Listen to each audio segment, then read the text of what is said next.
Thank you. Thank you for the invitation to participate in this very important remembrance ceremony. We all, tell me if you can't hear me, just wave your hands and I'll know that you can't hear me. It's good enough. Is that okay? Now you still, how's this? Better? Okay. I'll hold on to it. If I drop the mic, then it'll be a moment you'll hear. I think we all have an obligation. I'm the generation after the Shoah. I was born, my parents, as you will hear, left Germany as young children. Many members of their family did not survive. It's our obligation to remember. It's our obligation to remember all of the people who were killed, all the Israelis who were killed on October 7th. And since then, that's part of what the living owe to the dead. And it's extremely important, and therefore I congratulate everybody who organized this, put this program together, and I appreciate very much the invitation to be part of your community and to participate. Before I start talking, I want to tell you something that I can't get out of my mind because it just happened about a little more than half an hour ago. Usually on Yom HaShoah, I am in Jerusalem at home with my family or in my office, and at 10 o'clock we go out to the street or overlooking the street and we stand for 2 minutes in silence. I was on a train from Jerusalem just about entering Herzliya.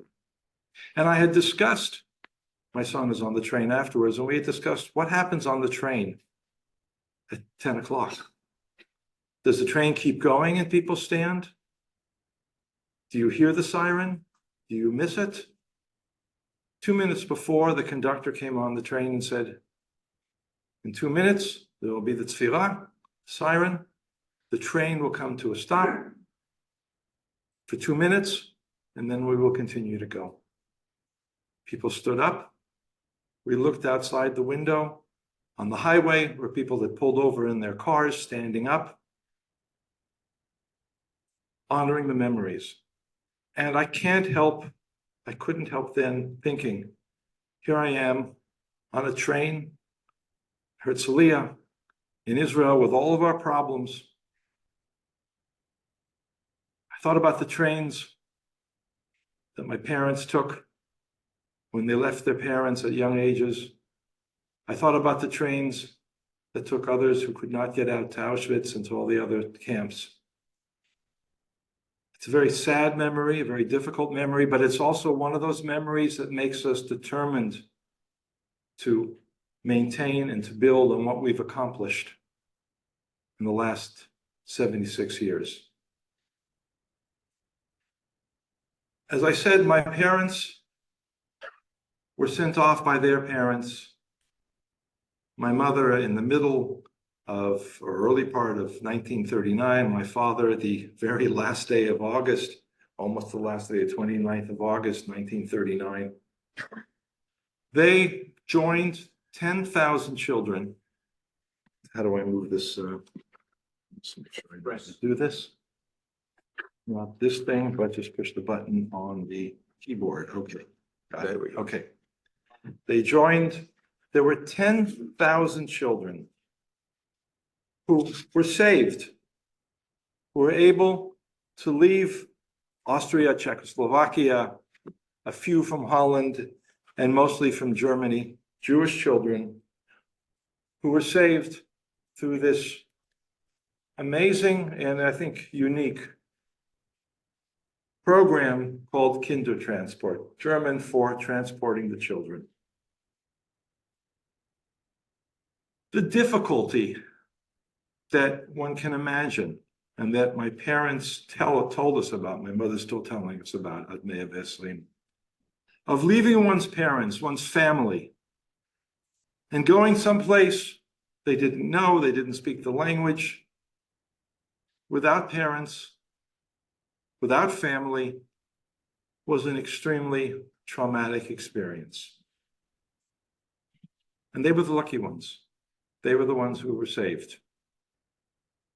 I think it's important And that's why I have been working to write about this, to preserve the memory, to honor the heroes, to talk a little bit about the villains, and there are some, to talk about the lessons from this amazing point in history, an exception in the history of the Shoah, of the Holocaust.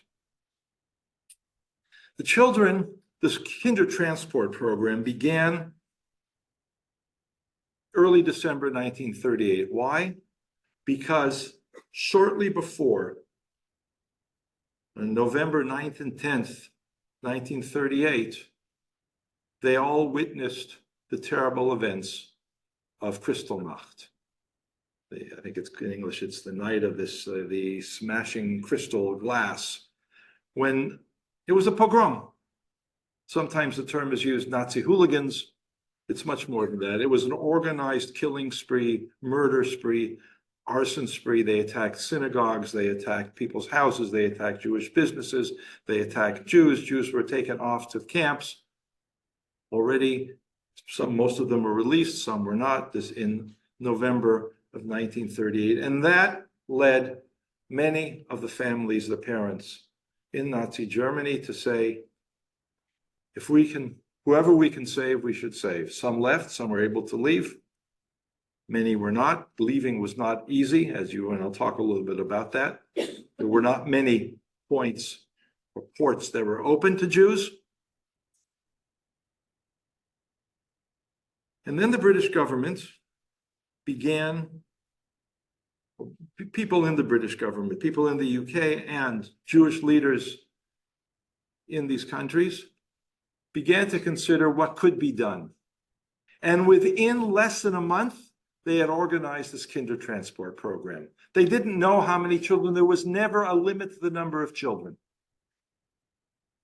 I'll talk about the British government, the British officials. They never said 10,000. 10,000 was only because those are the number of children who were able to get out by September 1st, 1939, which is when the Nazis invaded Poland and the war began and all the doors shut. Few managed to get out in various ways, but that was already not really the Kindertransport, and that was the end of the process. My mother was 12, my father was 16, and their experience, each one of the 10,000 had their own experiences, but I'm going to talk about general and also talk about their experiences, also to honor my father's memory and my mother's experience, ad mea v'esrim, as we say. The first children arrived, they came by train mostly. They had 3 centers, Berlin, Prague, and Vienna. Again, a few came from Holland. They went by train. This was all organized, negotiated. The Nazis gave permits. They did not have visas. The British had agreed they could enter Britain. It depends, each one had a different story. To leave Germany, you had to have a visa. I'm not sure how it was regulated when you got into London, because different people have different experiences. They took the boat from the Hook of Holland across the channel to Harwich, and then from there they went to London, and from London they were dispersed to different parts of Britain at different time periods. Again, it's important to recognize, and it was something that my parents, my father in particular, talked about for a long time. They didn't speak English. They landed in a completely foreign environment without families. It was extremely jarring. Keep wanting to use this thing. Here you can see them coming off the boats. There's quite a lot of documentation. I will just show bits and pieces of it. There are some very good books that have been published. A lot of this is available. There are also YouTube's videos that you can see from this whole history. Just out of the way of the screen. That's okay, I got it. We're good. Forward. This picture to me struck me as an important symbolic aspect for me to introduce the topic. Here we have children leaving the train, getting off probably in London, perhaps from London someplace else. They had tags with their names. The older boy, I don't know who these people are. They're probably documented somewhere. The older boy, maybe 8 or 9, the younger girl, these probably one family, the older boy taking care of the younger children without parents again. There was probably a madrich, a older counselor on each of the cars, on each of the trains, not the picture. And you have a typically British bobby greeting them. And you also have a nun in the picture. And that, when I get to some of the problematics, it wasn't all a perfect story, that will feature also in some of the motivations that were involved. I don't want to sugarcoat this too much. Their lives were saved, that's important, but there were aspects of this which were, as I said, problematic as a more simple term. I'll tell you a quick story about the picture of the British Bobby, because it's one that one of my father's friends tells about his first days when he got to a different place, which I'll talk about in Britain. And they were off for a walk by themselves in the town. They were off in a castle. I'll show you the pictures, but they saw a British policeman and they ran. And the British policeman sees these children, probably teenagers, 12, 13, 14, running away. And he knew that there were some children who had come from Germany. Why are they running? And he ran after them and caught them. And he asked them what they were doing. They didn't understand him. But eventually, he took them back to the place where they were staying. And it was finally explained that in Germany, when a Jewish child sees a policeman, they run. And they said to him, or he said to them, he sat down for tea, and he said, "This is not Germany. Here you're safe." That story is repeated over and over again. And it was something that was extremely important in the acclimation of these children. And you can see the movement from the trauma to the understanding that they were in a safe area, not entirely safe, but in a safe area. And it was something that I would say the entire British public was aware of. It was in the media, it was in the newspapers. To a large degree, in a welcoming way. They wouldn't let in their parents, and I'll talk about that when I talk about the dark side of this, but the children were welcomed and were safe to a large degree. Spend a few minutes talking about some of the heroes, because I think that's important. And I really, very few of the heroes, there are many more. You can imagine 10,000 children arranging the logistics, the permits, the negotiations. Where are they going to stay when they get there? Who's going to look after them? Who's going to make sure? What happens if they get into trouble? What do you do?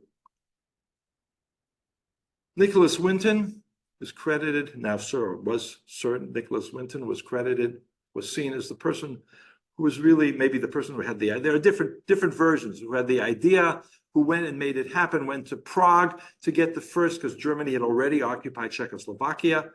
So it was the first one who began to bring children out, which became the Kindertransport, and worked tirelessly throughout this period. The Jewish community, they created something called the Central British Fund for German Jewry, raised a lot of money. You can imagine for 10,000 children, you have to raise significant funds just to get them there, and then also to provide for them. Some of them went to foster homes, at first to Jewish homes, then to non-Jewish homes. I'll also talk a little bit about that in a few minutes. But all logistics, and also making sure that there was some, at least for a while, communication, so that parents could know they arrived, they could get mail, all that coordination, keeping track of all these children and where they were, and when there were problems, dealing with them. Rabbi Solomon Schoenfeld is often recalled for his work. He created the Chief Rabbi's Religious Emergency Council. He housed many in, should be his London home. Each person, and some of these in particular, sacrificed their lives, what they were doing in their normal lives, in order to accommodate and deal with this influx of 10,000 Jewish children. I'll talk a little bit about the evacuation from London and the main cities during the Blitz. But he also was able to work with the church leaders and the politicians who raised questions, who had issues, and so that there was a lot of cooperation there was significant support from a number of the British church groups, tangible support, donations, providing space for the children to be able to stay. So there were a number of heroes and worked very hard. And you can imagine, we're talking about a period, first of all, of roughly 9 months to arrange all of this, to make it happen, to make it be smooth enough. My father tells a story when he crossed over, and he was one of the latest because he had trouble getting out of Germany and had to get paper stamped. Talk about that a little bit also, because which papers were significant. But when they got out of Germany, when they crossed the borders, they erupted in a horror. They danced and danced because they were out of Nazi Germany. And you can imagine this happening day after day, multiple times a day, as the children came in. And they were picked up. There were sometimes some hiccups. The buses were not available to pick them up when they left the trains, to take them to the boats. Also, and they sometimes had to spend overnight at a some sort of I guess a bus station or boat station waiting for the transport. Jewish community of Holland brought them food and clothing and not beds, but blankets and other things, so that each group could be able to sleep and get on to the next stage. It was a major, major effort. And I think I may have now skipped a page. Yes, I did. Let's see if I can go page up. Yes, okay. I'm going to tell a little bit of story about my father first, and then I'll talk about my mother. And again, I don't claim these are typical, but they more or less give you a picture of the overall events. My father was active in Hashoa and preparing to go to make Aliyah to Israel, to go to a kibbutz. Anybody who has memories or was related to the Berlin Jewish community, the religious Jewish community, they went to Steckelsdorf, a place outside of or nearby, to prepare agricultural training. And from there, basically left as a group and arrived in England. And this group of roughly 200, they were called Noah, which is a little bit, they were not children. Some of them were younger, some of them were teenagers. My father was 16, up to the age of 17. They went up. They were not, by the way, Kindertransport only went up to the age of 18. The Nazis would not let them out above the age of 18, or maybe the British wouldn't accept them. I'm not quite sure on that. But it was because that's the age of being soldiers. So children were considered up to the age of close to 18. My father was one of the older ones, and immediately after arriving, they sent him to this dilapidated, rundown castle in northern Wales, right on the edge. And you can imagine, you're talking here as we get into winter, very cold, very bleak, very damp castle, which had not been used for decades and really was not built, not prepared at all for places for children to live, to sleep, to eat. And they had to prepare and repair this castle. The castle was donated, again, under the heroes, it was donated by Lord Dundonald. Family owned the castle, but again, it was dilapidated. They wanted to give it to the British government to turn into some sort of a trust. But they agreed under this circumstances to allow the children to stay there, and they paid for a significant part of the repairs. So my father was in the Chalutz group that arrived on August 31st, 1939. More heroes, the people who led this and other.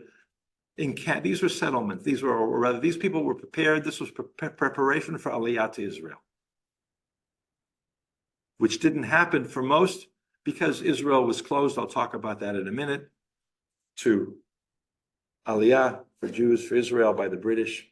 So they were there still preparing agriculturally to be able to move to Israel.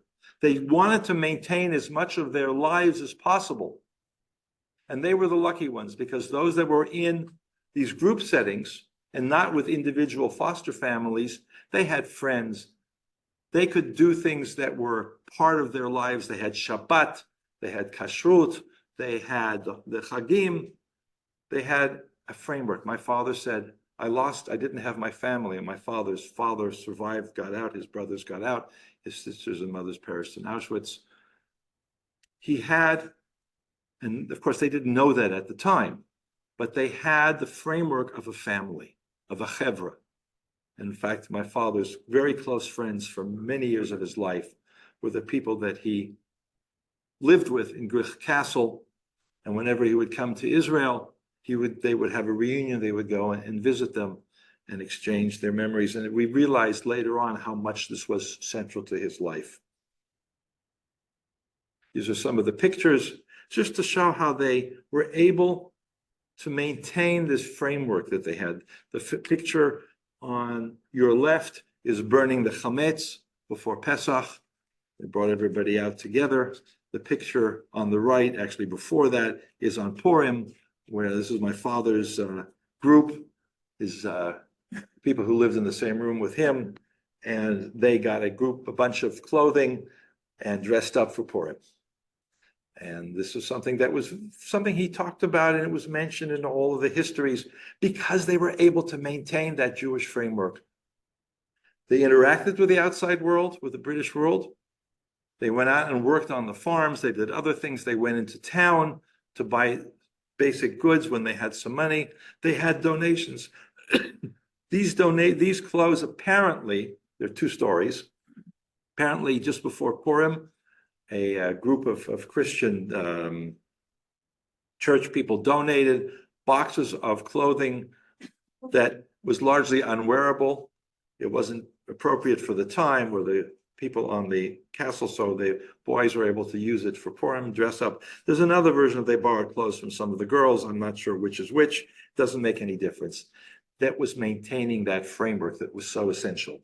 And not because if they, by this time, this is already, we're talking about already 1940, perhaps 1941, I'm not sure which year where these pictures were taken, they were already getting reports of parents being rounded up, sent to concentration camps. They were beginning to understand what was happening.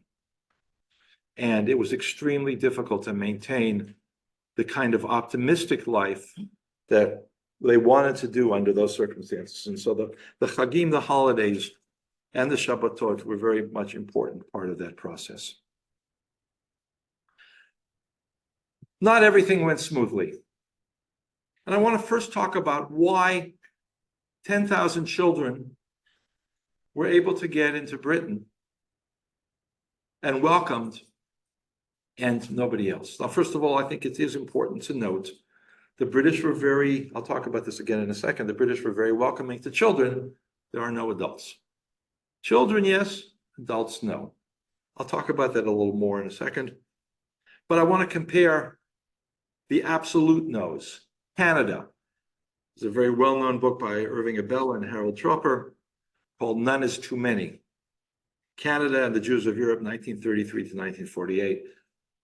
I think everybody or most of the Jewish community, when I first went to Canada, my wife introduced me to some of these people, and everybody talked about the fact that Canada closed its doors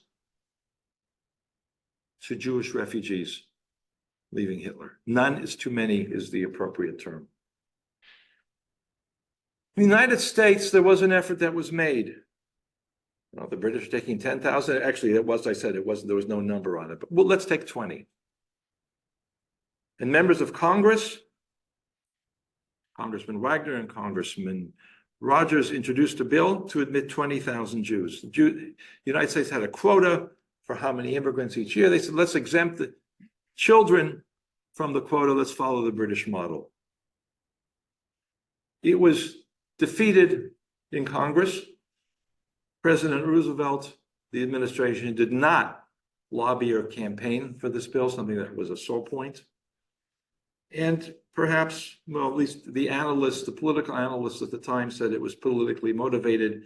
Public opinion polls said 77% of mothers, I don't quite know how they made that, but there was a large opposition to taking in Jewish children, specifically Jewish children. And I think the term anti-Semitism is appropriate in both the Canadian and American cases. The unwillingness to do what the British had done. There are also villains in the sense that not every child ended up in a home or an environment that was appropriate. I use that term in Hebrew, say lashon mata, understated. Some of the British volunteers, not Jewish, who said they would accept Jewish children, exploited them, made them household servants, did not treat them appropriately. And now those were issues that in the documentation that had to be dealt with by Rabbi Schoenfeld, by the Jewish leadership, when complaints came in, to do what they could do about that. It was not all easily, their children were not all easily accommodated. There were issues having to do with kashrut. There was pressure on children to join in church services and become part of that family, to be adopted, essentially. You want to live in in a house, that's fine, but you have to adopt our customs, our beliefs. This long-known Christian, not everybody, but widespread, it's more than a habit, trait of wanting to convert. You're here in our country and our environment, Church of England, others, we want you to become like us. And that was difficult for many of the children, and there is a lot of documentation of that. Now, that's a downside. It still doesn't change the fact that 10,000 children survived the Shoah, and most of them had good memories, even when there were bumps along the road, as my mother had her share also, and was able to leave one framework which was not appropriate and go into another one where she was welcomed. It became more difficult when the Blitz began and the children were evacuated. All children in England were evacuated mainly from London, other big cities. Not all children. Okay, the ones that I heard about, not just the Kindertransport children, were evacuated to the countryside. And then they had to, many of them who had been in Jewish homes in the countryside, there were less Jewish homes or no Jewish homes in there, they had to go through another adjustment, another phase of that process, some more successfully than others. Sometimes they went with friends, so they had, as my mother did, so they had some sort of a small community, they had connections. It was, again, not easy, and I don't want to say this was Gan Eden. They didn't arrive in paradise. They had to deal. And of course, they still didn't know very much about their parents. My mother was one of the luckier ones because her parents and her brother had made it to Shanghai. And they were able, they were safe, difficult conditions, but they were safe there. And there was, I think, some communication during that time. My father did not have that kind of communication with members of his family. Now, the picture also changed a bit in the middle of 1940. When the Blitz began, when there was a fear of a British invasion, of a German, a Nazi invasion. And there was the fear, as we often see in wartime situations, that these aliens among us, these are Germans. Maybe they're aliens, maybe they're spies. In my father's group, sitting up on the coast of Wales, there are Nazi bombers coming to attack periodically. Maybe ships are coming. Maybe they're sending signals. Maybe they didn't really understand or care about the fact that these were Jews who had escaped. They were Germans, or at least that's the way they were seen. Aliens. And so you see not just a demand, but an implementation of that demand that all the children be checked, be interviewed. I think it was anybody above 16, be interviewed to determine whether they are a potential danger. Of my father's friends, colleagues at Grich Castle, 200, a number of them were questioned, detained, and some of them were interned. The Isle of Man was one place where they were sent, and we have the documents of the questioning. And it was a very difficult period. Having left a year and a half earlier, all of a sudden, are they going to be deported? Are they going to be sent to jail? And if they were interned as enemy aliens. Who else were enemy aliens? Real Nazis, prisoners of war, others. The British, certainly at the beginning, did not distinguish, did not separate. And you can imagine 16, 17, some 18-year-olds, even older, who were interned in a British prison with Nazis. How difficult that was. So that was also part of the overall story. And then there were some who were deported, put on ships. They were deported because these prison camps couldn't handle all of these enemy aliens that were being held. Ship to Canada, ships to Australia, hundreds of children, young people, teenagers, most of them by then. They were all teenagers. They were all getting closer to military age. One boat was sunk by the Germans. A U-boat sank it, and hundreds of children died. Hundreds of the passengers died. Another boat, the Danera, under inhuman conditions, packed, both with Nazis and with Jewish children, sent to Australia. An infamous story that could have been handled differently. For the British, as you can see from the headline, enemy aliens is what they were called. I can't tell the story, nobody can tell the story without including the aspect of British policy in Eretz Yisrael at the same time. Why didn't the British just let the Jews go to their homeland? This was in the middle of the fight which continues today, of course. Whose land? The British. I won't go through the whole history, that's a whole other story, which most of you know, the Balfour Declaration, the promise of a Jewish homeland, but then later moving backwards on that and pledging to the Arabs that their rights will not be abridged. And then then we had the riots, we had the more than riots, the rebellion and the white papers, and the British government closing the doors for Aliyah from anywhere to Eretz Yisrael, to Palestine. And in particular, we have the white paper. Again, these are all events happening at the same time. In May 1939, where they acknowledge, this is a reversal of the earlier proclamations of honoring the Balfour Declaration from 6 or 7 years earlier. His Majesty's government are conscious of the unhappy plight, this is May 1939, of large numbers of Jews who seek refuge from certain, this is after Kristallnacht, before the war began. Jews were desperate to leave, right? We have all those movies of St. Louis and others of getting on any boat they could to get out of Germany to Eretz Yisrael, to seek refuge from certain European countries. Okay, that's the indirect, what we call diplomatic speak. And they believe that Palestine can and should make a further contribution to the solution of the pressing world problem, not Jewish problem.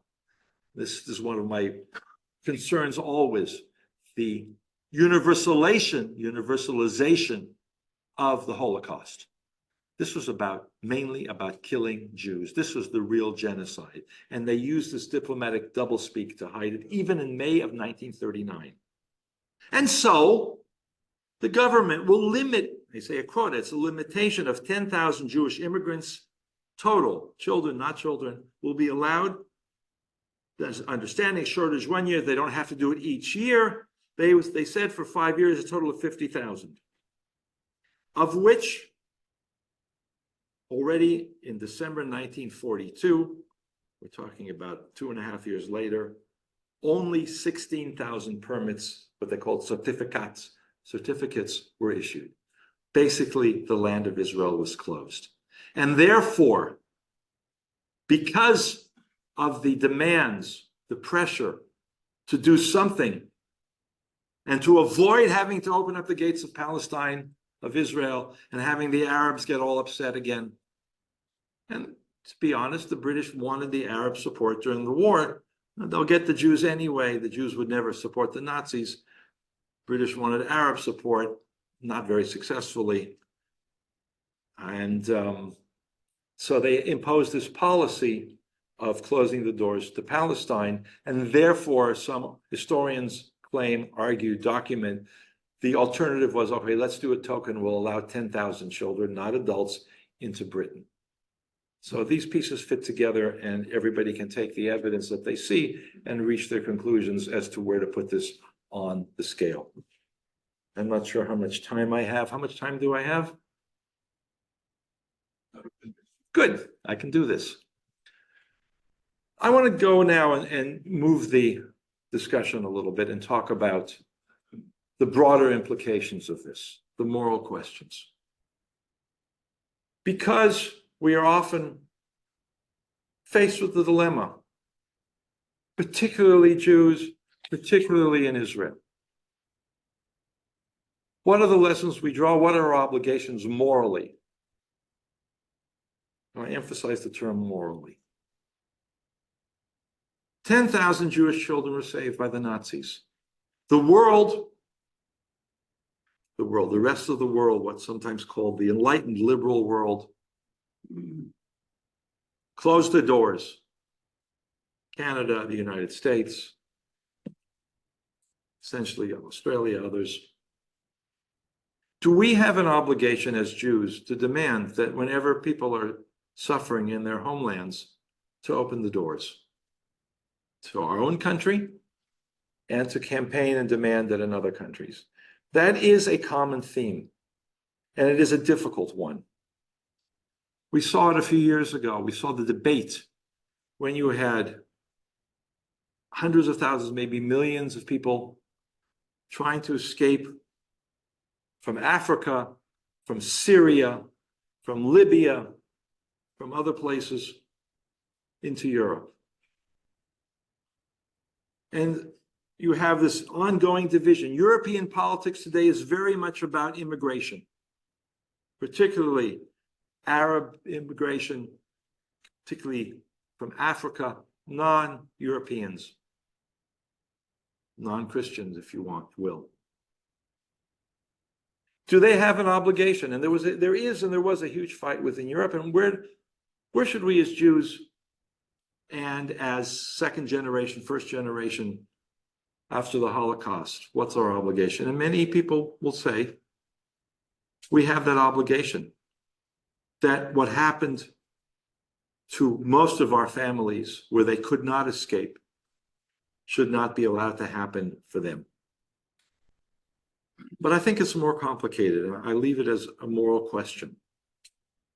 Let me focus it even more specifically on Israel, and then I'll talk about the dilemmas that come up and the differences that come up.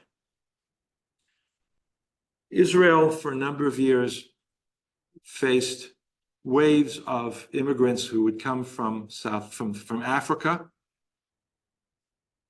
go through Egypt and Sinai, where they were not allowed to stay.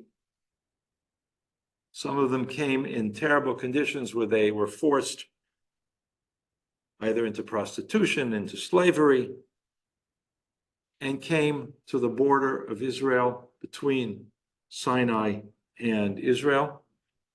At the time, there was no fence, no barrier. And they came and they came and they came, thousands and thousands. And it became a problem. The numbers became a problem. If you get off the train in Tel Aviv, coming from Jerusalem, and I did that not too long ago, at the first stop, Haganah, you get off the train, I had a meeting a few blocks away, and you see the encampments of migrants, African migrants, Eritrean, Ethiopian, Sudanese, and others. I should say also that perhaps the biggest issue currently on the schedule, on the agenda in British politics, is the attempt by the current government, conservative government, to send migrants to Rwanda from Africa. The Israeli government under Mr. Netanyahu had a similar plan. The courts rejected that as being immoral, that the government could not lock them up. They're illegal migrants. Everybody agrees that they're illegal. They didn't come and fill out forms and present visas and all of that. But the court said you can't simply send migrants who end up on your shores. You have an international obligation. There are international treaties that govern the way in which migrants should be treated. The problem is that they're almost impossible to implement when you are overwhelmed with thousands and thousands. And what is true for Israel is basically true for most of the European countries.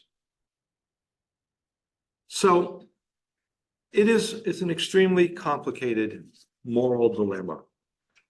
And the questions are, what is the argument against accepting the migrants? There are two primary issues. One is, I would call it economic. It's a little bit of an abbreviation. How many poor people don't speak the language, skills are minimal, can a country absorb? Sometimes the shorthand is we have enough of our own problems. We can't be responsible for tens or hundreds of thousands of migrants who set up their separate communities in their camps, don't integrate into our society, don't become part of our society. And then we are the world's only Jewish state. And the more non-Jews come in, the harder it's going to be for us to hold on to our society, to our culture. And that was an argument that was made quite widely, which the courts rejected. You're weighing different moral principles. And it's a complex, to my view, it's not a simple yes or no answer. There are migrants who are escaping from tyranny where if they go back, they could be killed. And there are economic migrants who see why do they come to Israel? Because Israel is the closest to a European country, or even in some cases has a higher per capita income. You get health care, you get schooling, you get a job, you're able to make a living. Indefinitely, should we keep them here or we allow them to stay? And that debate is ongoing. Obviously, since October 7th, other issues have come up. I don't know where that stands now. We did close the border, built a big fence. There are almost no new migrants coming, but they are having children, and therefore the population is growing, and it continues to be an issue.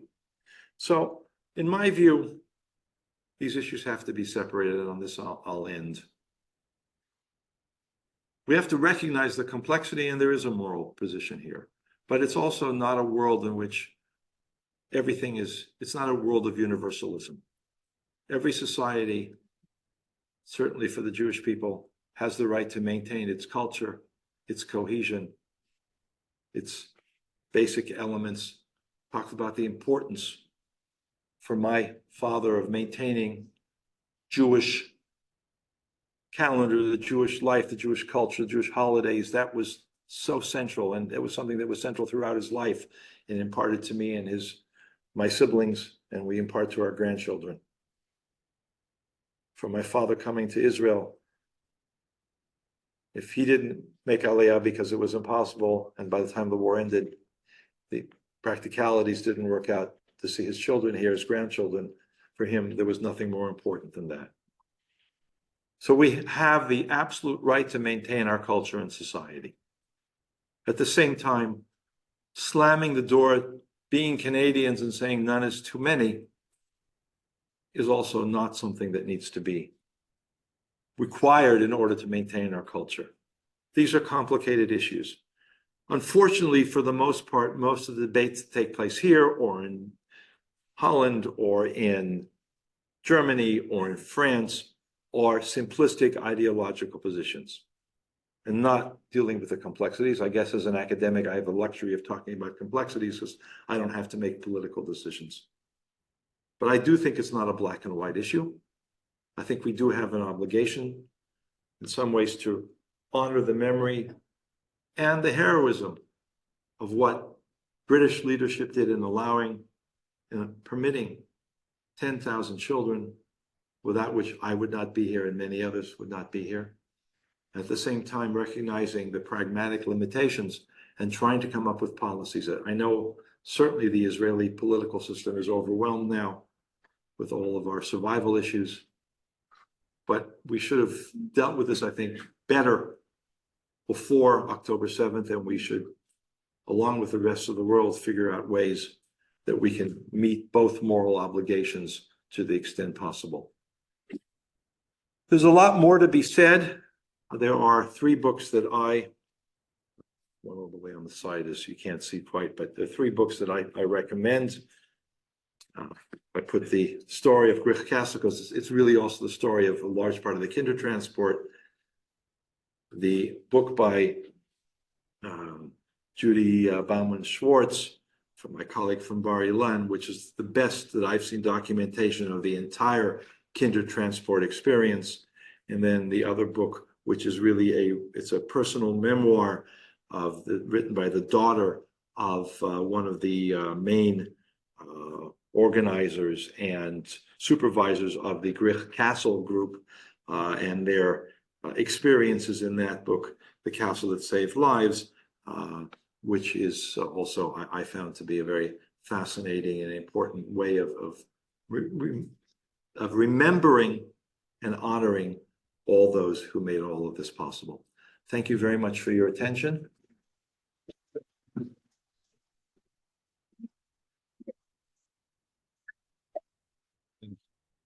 You want to do some questions and answers?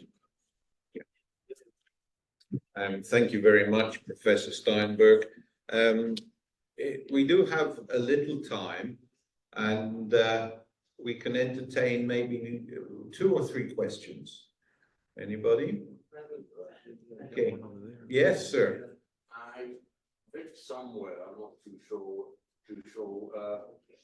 where I read it, but the mandatory government did allow students to come in. Israel. And so, although there were only 400,000 Jews in Palestine, as in 39, but in 1948 there were 600,000. I remember the figure 163,000. Okay. Just for the sake of the recording, the question relates to whether the mandatory authorities allowed students to enter Palestine at the time. Thank you. There were some exceptions to the rules, and they did allow some students, but a small fraction of the number that wanted to come. And that was the big question, was how wide the gate should be open, and they still kept them very small. You cited the figure by 1948, but between 45 and 48, there was a lot of mostly illegal immigration. My grandfather left Berlin after my father and his brothers had left, was able to get out and get to Italy, and from Italy ended up on a boat. The boat ended up being taken by the British, blocked from entering into Israel to Palestine, ended up, I think it was in roads that he and hundreds or maybe thousands of others were taken. By 1948, they were able to get to Israel. So there is a big jump between 45 and 48, and I'd say particularly between, let's say, November 1947 and the UN vote, the partition vote, and 1948, the declaration of the state. So if we're talking just about the war years and the early war years, there were individual students who were allowed to get in, but the numbers were very, very small. Anyone else? Yes, right at the back. Please shout. Thank you. These children kept those beat up with their parents after the war.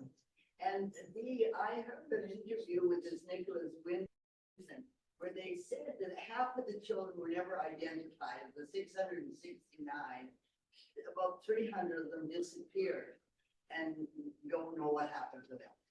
Okay. So were any of the children on the Kindertransport ever reunited with their parents? And of the children brought over by through Nicholas Winton's endeavors, about 300 cannot be found. I'll start with the second question because it's a little bit, it's short. Nicholas Winston brought over children from Prague and there were 669. And they didn't have, as I understood it, they didn't have records. I'm not sure why not, and maybe by now they've identified others. I don't know. We're talking about 10,000 in total, and most of which maybe have over that period have been identified. Did the children get reunited with those parents that survived? Yes. I don't have any idea of what the numbers are. My mother was reunited with her parents and her brother who were in Shanghai during the war. I was raised in San Francisco because that's where my grandparents ended up after the war. From Shanghai, made it to San Francisco, and therefore the Americans said, if you have a family member was in, then they can sponsor you, and we were sponsored. So at the age of 2, I got an American accent. And my father was reunited with his father, who survived and came to Israel, and his brothers, but not with his mother or his sisters who perished. And I think that those stories are every individual has their own background, but to the extent that it was, and certainly all of the authorities involved helped to do the reunifications. The British they didn't expel the children, which is interesting, because they were very specific at the beginning. The children will all have to leave after the war, but they didn't. They didn't enforce that because the children became very much part of, very contributing to the society, and they were valued. And look, they became professors, they became farmers, they became all sorts of other aspects of life. So it was that's also, I think, a good aspect of this. One more question. Austin. You mentioned the difficulties of the Kindertransport being limited in non-Jewish homes. Did that indicate there was a shortage of Jewish families that were prepared to take the Kindertransport? Yes. Was there a shortage of Jewish families to take in the children of the Kindertransport, and that is why they were boarded with non-Jewish people? The short answer is yes, but to understand why, in a very short period of time, thousands of children arrived. And to identify the families and get the families to agree, and if they had the means to bring in another child, these were not all trivial issues. It became much more difficult when the children were evacuated from the major Jewish communities, were in London, in some of the outlying British cities, Leeds and elsewhere. But and I don't know which ones were evacuated, or of course Manchester, when the bombing began and they were evacuated to the countryside, there were very few Jews. And I remember that was a particular issue in my mother's case. But again, each story was an individual. And it was a major focus of the Jewish community leadership to deal with that, including communication with the non-Jewish. They told the Jewish children what to tell their non-Jewish hosts about kashrut, what they could eat and what they couldn't eat, and suggested they could eat fish, they could eat, just in order to survive the war. So that was something that was worked on. Of course, when the children were being pressured to become Christians, then there was a much stronger intervention, and there were cases in which children were removed from certain families when there were alternatives out there. Each story has its own extremely complicated and very personal aspects, and I only was able to touch on some of the aspects. I know that my mother's story is much more complicated. When she gave her testimony on video, you could see all of those complications. Can I ask one more question, please? I have been told by children whose parents came over on Kindertransport that I realised that the logistics, money was always involved. But I was surprised to hear that the British government wanted £500 per child. Is that correct? It was £50. Yeah. And that's what the Jewish community and others raised. And as far as I know, and having done the reading that I did, I did not see that that prevented at any time children from coming over. They were always managed to find a way to solve that. 50 pounds, it was a lot of money then, a lot more certainly than it is now, but it certainly wasn't 500 pounds, which would have been for many insurmountable. I can see Ruth, you champing at the bit. On that last question, was any payment made to the German government to let people go? I don't know of that. I know that they did have to get paperwork done. I know that my father, and that also, by the way, has to do with the internship. People who came on German passports, I don't know if they had to get German stamps to leave and had to pay for that. I would guess something involved. But we're talking about children, and I don't think the German government took money per child. In my father's case, my father, like his parents had come from Poland in the 1920s, and they were considered to be, in Jewish parlance, Ostjuden. In terms of the Germans, they were not Germans. So he had to go and find somebody who would stamp his passport as a Polish, I don't know if the word citizen is right, but he had connected to Poland. And that's why he was not interned as an enemy alien, because he wasn't German. He was Polish, and Poland was an ally. So whether he had to pay a small amount as a fee for that, I don't know. But the 50 pounds that the British government required is well documented, and I haven't seen something in terms of German fees. Thank you very much indeed, Professor. If I